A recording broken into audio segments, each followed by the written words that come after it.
Welcome to the Small Group Leader Podcast, a podcast by small group leaders for small group leaders to be equipped and encouraged as they make disciples for Jesus. My name is Derek Lynn, and on this episode, we'll be sitting down with Krystopher Scroggins, the campus pastor for Chi Alpha at Angelo State University. We will discuss the importance of reading and also talk about some of the books that have changed Scroggins' life.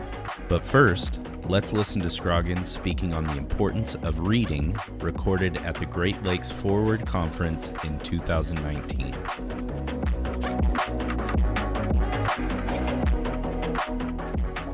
Reading and devotional life, okay? So, what you behold is what you become. Right? Thoughts lead to actions. Actions lead to habits. Habits lead to character. Character determines your destiny. What you think about is incredibly important. So you must think godly things. The best way to do that I've found is to read good books. Reading will help you have a good thought life. Prayer life is folded into this R, right? Devotions. Right? You want your people praying. You want them reading. You want them thinking about Jesus, right? Because what you behold is what you become, right? Thoughts lead to actions. Actions lead to habits. Habits lead to character. Character leads to destiny. You have to be readers as leaders. You cannot be a leader and not be a reader. Okay? Deal. All right. Reading good books about Jesus, that is part of your devotional life. Discipleship is what? Sharing experience with one another, right? This is what I experienced about Jesus and what God has done for us. What I have, I give unto thee, right? Is that what God does in you, He wants to do through you. Why would you not do that with amazing men and women of God that have walked with Jesus? We know how their life ended, and you can see the effect they had in history. So when you read a book by C.S. Lewis, he is discipling you, right? So reading is a part of that devotional life. Okay? Like, I try to have at least one book on me at all times. Right now, my travel companion, Man, the Dwelling Place of God, is in my bag in my room, right? There's a chapter in there, I think it's that one, that's The Old Cross and the New. If I recall correctly, it's been about 10 years, but I think it's chapter 19. I could be wrong there. Incredible chapter. If anything else, just Google Tozer, Old Cross and New. It'll change your life. He says, we are not diplomats, but prophets. And the message we have is one of conviction, not compromise. Boom. Like, come on. Right? It just, what do you value? You know? Do you value getting to know Jesus? If you do, why wouldn't you read this? Why wouldn't you read something?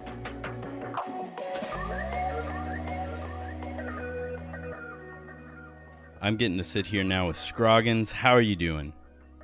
Dude, I'm doing really well. I've hit the point of I'm gardening, like just doing yard. I planted a tree today. All right, that's a thing.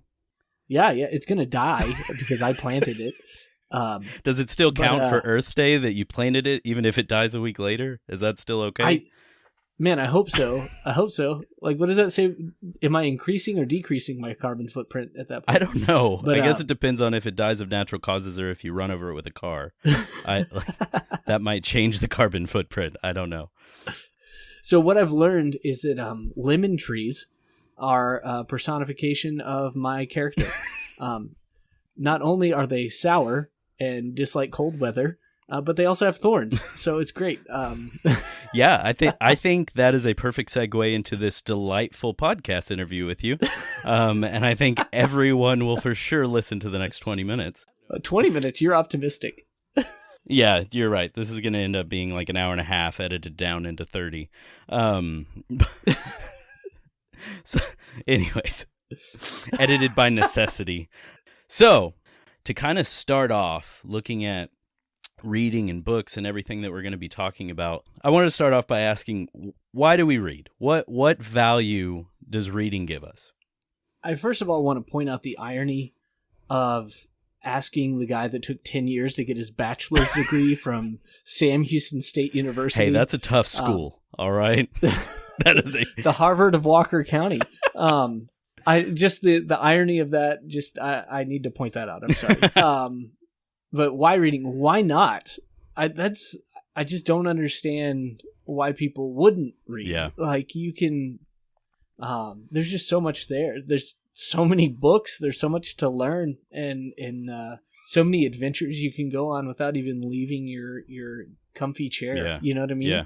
And I tend to look at things from like kind of the historical perspective because my degree. Yeah. And I'm trying to justify using it.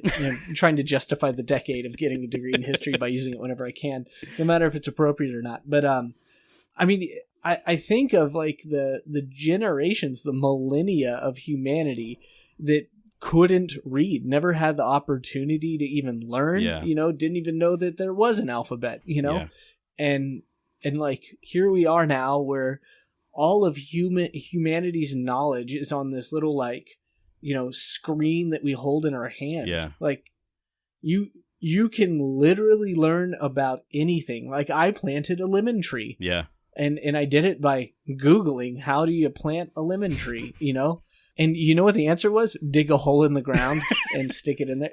But, I mean, you can learn about literally anything just by reading. So why wouldn't you read? Yeah. Like, I just don't understand that question, Yeah. So we will be talking about some other books in a minute, but I wanted to lead off by talking about the Bible. So where did you start when you first started reading the Bible, and what would you recommend as a good starting point or game plan for a small group leader who is ready to dive in, honestly, and start this lifelong journey of learning from the Bible? Yeah, that's a really, really good question. I started in the Gospel of John because the guy that led me to the Lord, he told me to. And so I was like, okay, yeah, let's start there. So I read the Gospel of John, and I read the other Gospels. And then when I started going to church, I was like, well, maybe I should read the rest of this thing. And so I started in Genesis and just read straight through.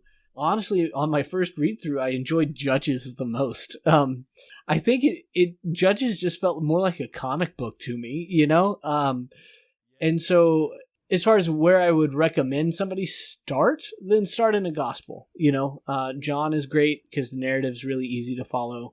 Luke is awesome if you're a detail-oriented person. Mark is the way to go if you are ADD, and Matthew is the bomb diggity if you are Hebrew.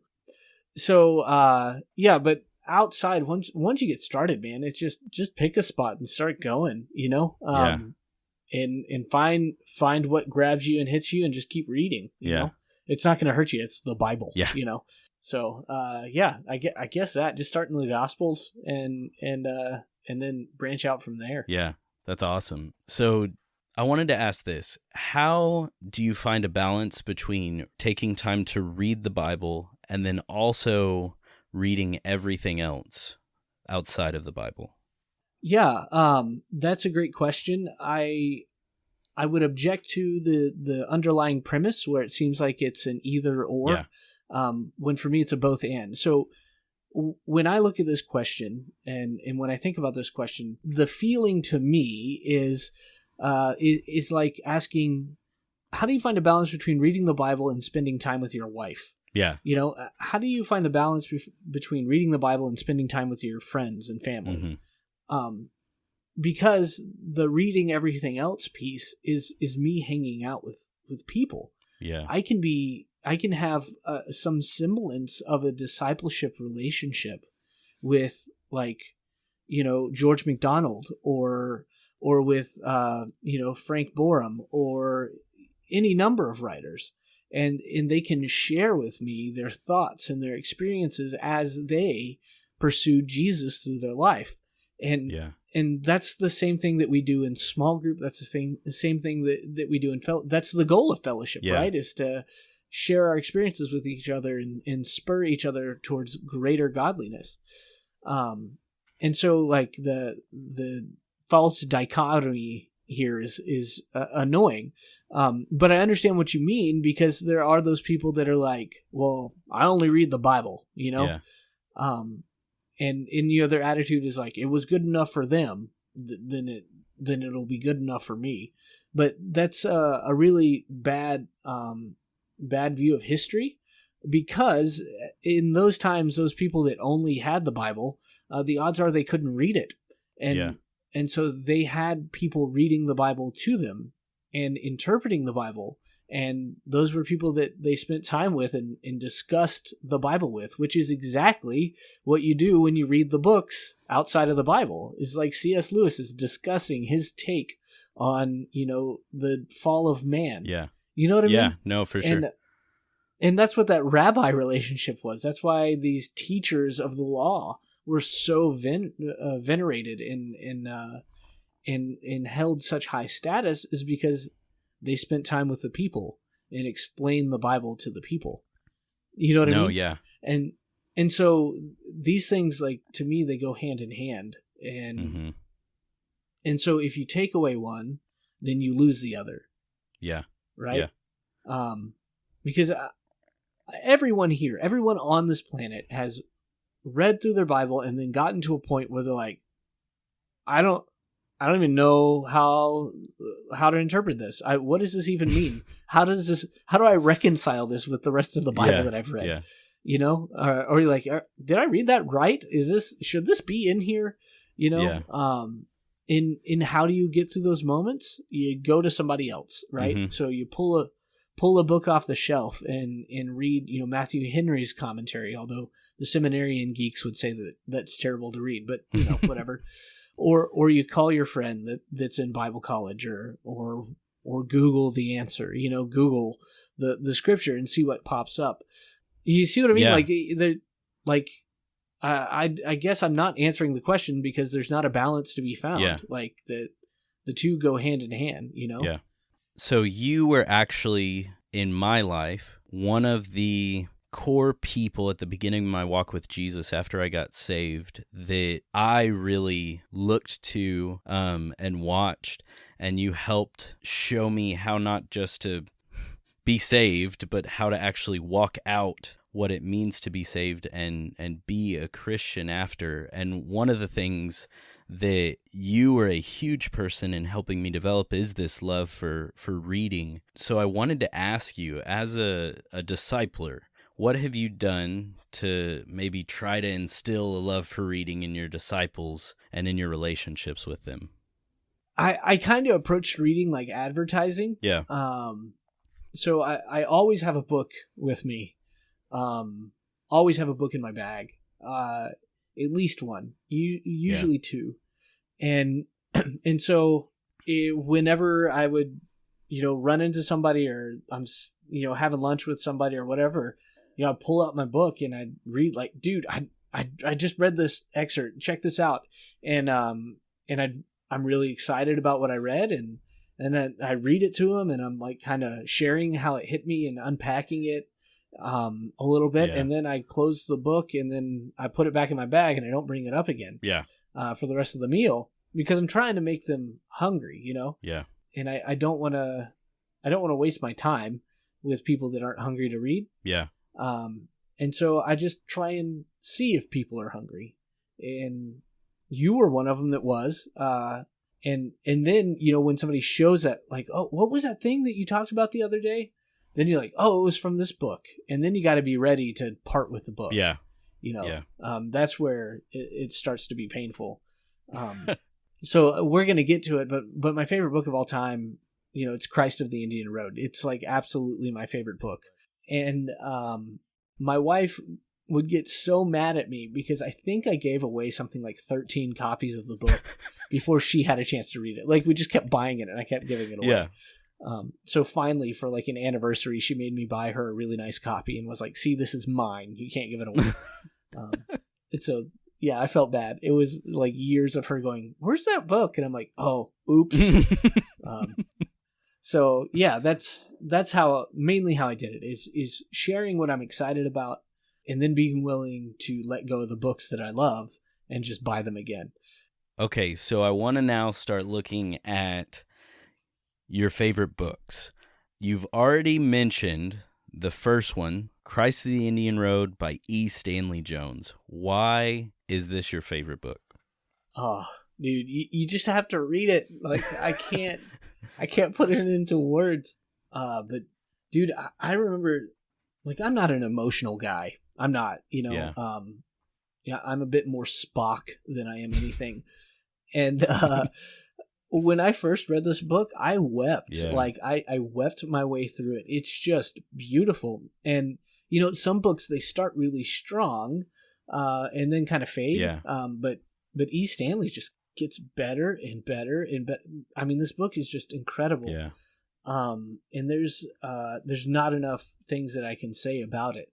And when we moved to San Angelo, and I was getting to know the pastor of the church, we were talking about our favorite books, and somehow, like, when I was visiting, because for like 2018-2019 academic year, I was driving to San Angelo and just kind of visiting every other week. And in that process, I had recommended another book, the next book on this list, and that had made it back to Pastor Landon. And Pastor Landon read the book and said, "Man, this is incredible." Yeah. And so one day we're hanging out in his office, and he's like, "What? Any other books that you like? Like, what is Our Own God your favorite book?" And I was like, "No, man, no. I mean, it's good, but Christ the Indian Road is my favorite." He's like, "I've never heard of that." I was like, "Landon, buy it now. Like, whatever you, I'll buy it for you." Yeah. And he's like, "No." So he bought it. And he read it twice within a week. Like, this is a man that preaches every Sunday. Like, he has a lot of things to do. He pastors a church of 800 people, and he read the book twice in 1 week. That's awesome. Because it was that good. And so in it, me and some of my good friends, we go back and forth over what's the best chapter in this book. But my contention is that the best chapter in the book is Concrete Christ. I mean, I sat down and I typed it out and saved it to my Google Drive, so that I could at least have that chapter no matter what happens. So good. So I if it's okay, I want to read a quotation from Please, it. go for from it. that chapter. Okay. I'll try and use my best reading voice. Okay. Here we go. "He did not merely ask men to turn the other cheek when smitten on the one, to go the second mile when compelled to go one, to give the cloak also when sued at the law and the coat was taken away, to love our enemies and to bless them. He himself did that very thing. The servants struck him on one cheek. He turned the other, and the soldiers struck him on that. They compelled him to go with them 1 mile, from Gethsemane to the judgment hall. He went with them 2, even to Calvary. They took away his coat at the judgment hall, and he gave them his seamless robe at the cross. And in the agony of the cruel torture of the cross, he prayed for his enemies. Father, forgive them, for they know not what they do." So good. Like, so good. I love it because it really drives home one of E. Stanley's big points, is that in the opening of the chapter, he talks about India is the place of mysticism, but what we need is something concrete, and Jesus is the practical mystic. And that when Jesus gives us these commands, he's not being mystical, he's being practical. This is actually how you're meant to live. And then he backed it up by living that way. And dude, it's just so good. Like I was a different person after reading that book. Yeah. I mean, like, we could just stop there. Like, that, do the whole podcast on Christ the Indian Road. All right. Well, that's good. You know what I got? One of my good friends, Luke Turley, sent me a birthday present, and he sent me The Divine Yes, which was E. Stanley's last book. Dude, it's so good. It's a good, like, number 2 of E. Stanley. I actually think it did supplant The Unshakable Kingdom and The Unchanging Person. Ooh. But I mean, gosh, that's such a good book too. Anyway. Yeah. So essentially, just buy them all. Yeah, essentially, if it's written by E. Stanley Jones, you're going to be okay. Yeah, it'll be. Yeah, just buy it. The next book on your list, Our Own God, by G.D. Watson. What is it about this book that impacted you, and why did it make the list? Yeah. So G.D. Watson, he wrote this book, and it was just. It just connected with me. And the kind of idea of the book is that, sure, he's God of the world and the universe and all of these things, but he's also our God. And just the intimacy that you can have with him if you want, the intimacy that he desires to have with us. I just kind of pulled selections of these books when you asked me to put this list together. Yeah. And so this is just like this is literally the opening paragraph of the book, where he says, God is our nearest relative. From the very fact that he produced us out of nothing except the power of his own word, and sustains us every moment from falling back into the dark gulf of non-existence, which is virtually a perpetual act of creative love. He enters more minutely into our nature and lives than it is possible for any other being in all creation to do. No one can possibly love us as God does, because no one knows us so thoroughly or has made such an investment in us as our blessed Creator, our one and only true God. And it's just beautiful. It's just really beautiful. Yeah. It made me stop and wonder if I was as close to God as he wanted me to be. And that's not a bad question to ask of yourself, you know? No, yeah. So the third on your list is also by G.D. Watson, and it's actually more of an article. It is Others May, You Cannot. Yeah, I stumbled on Others May, You Cannot kind of by accident, and then found out that like everybody that I love and look up to, they knew about it too. Yeah. And I keep this thing printed, framed, and hangs on my wall. Yeah. My brother-in-law made a big like sign out of wood and like engraved in it, Others May, You Cannot, and it hangs up in my living room. That's awesome. It's one of my prized possessions. So this is just a sermon, a really short sermon or article by Watson, and I kind of went back and forth about including it because it repeats, but you asked me for stuff that really impacted me, and this thing, this simple short, I mean, you can read it in like less than 2 minutes.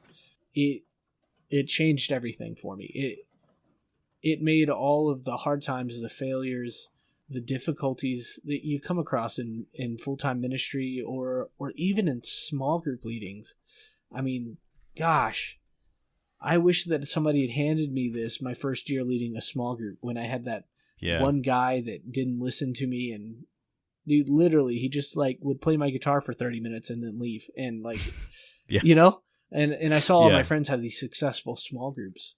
But yeah, this little thing just reframed everything, and it's really become a motto for my wife and I, that we just it's not our job. The results, you know, it's not our job.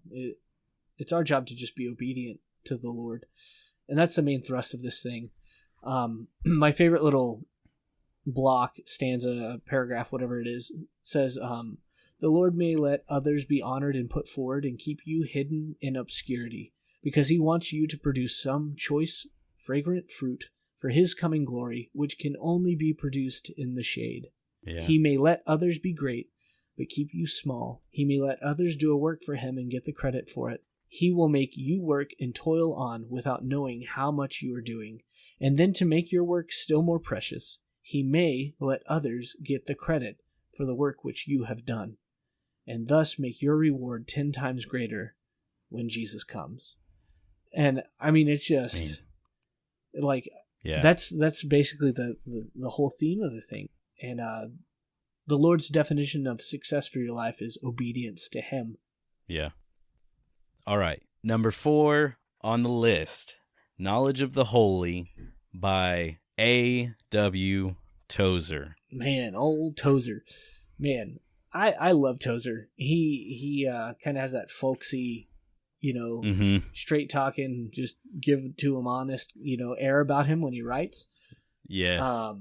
And he was one of the first Christian writers that I really fell in love with. So Knowledge of the Holy is my favorite book of his. And I've seen it change so many lives. There was a girl that I worked with when I was waiting tables, and just through, you know, just dumb circumstances, I was able to get her to read the chapter on love during a shift, because it was a really slow night, and I'd brought this book in because I knew it was going to be slow.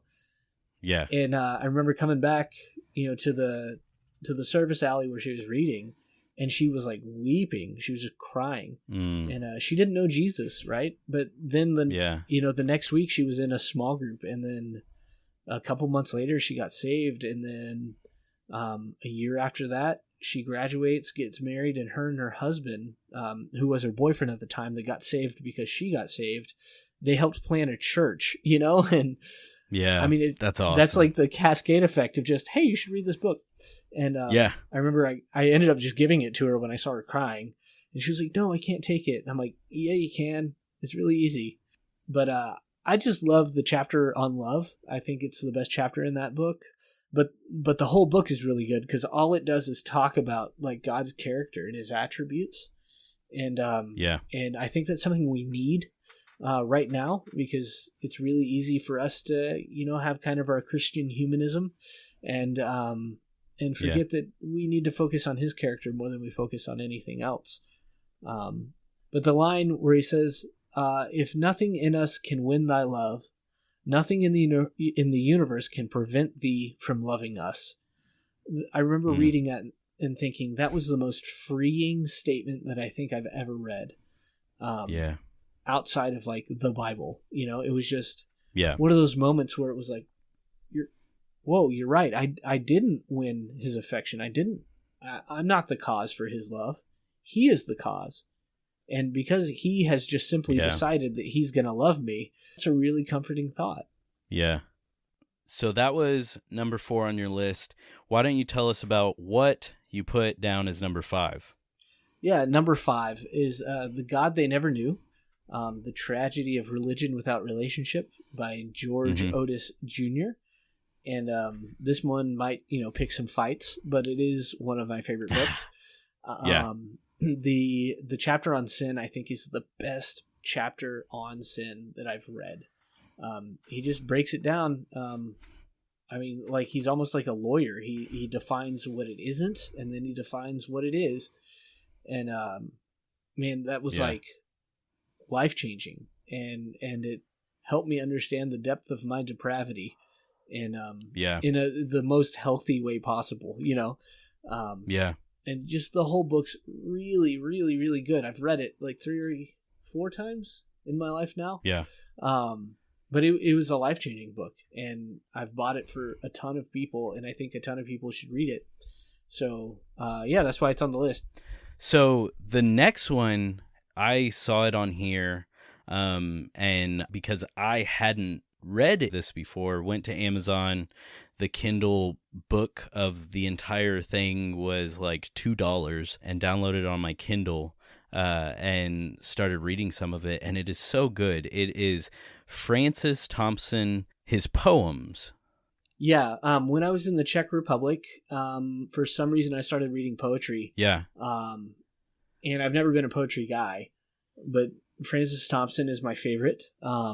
And he's got an amazing story that you can read on Wikipedia or whatever if you want.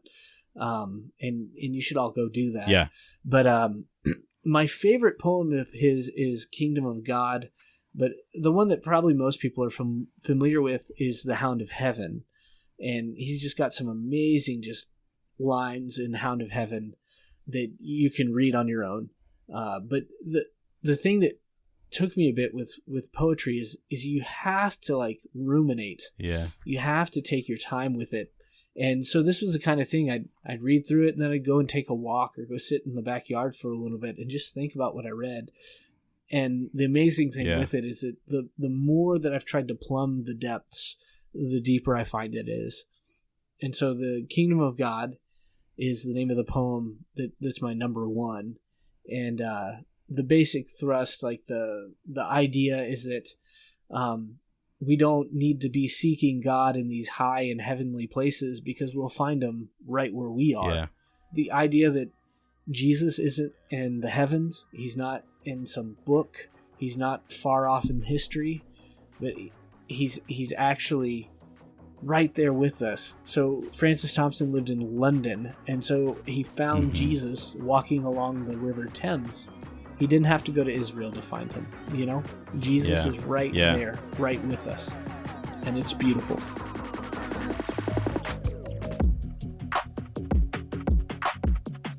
Thank you for listening to the Small Group Leader Podcast.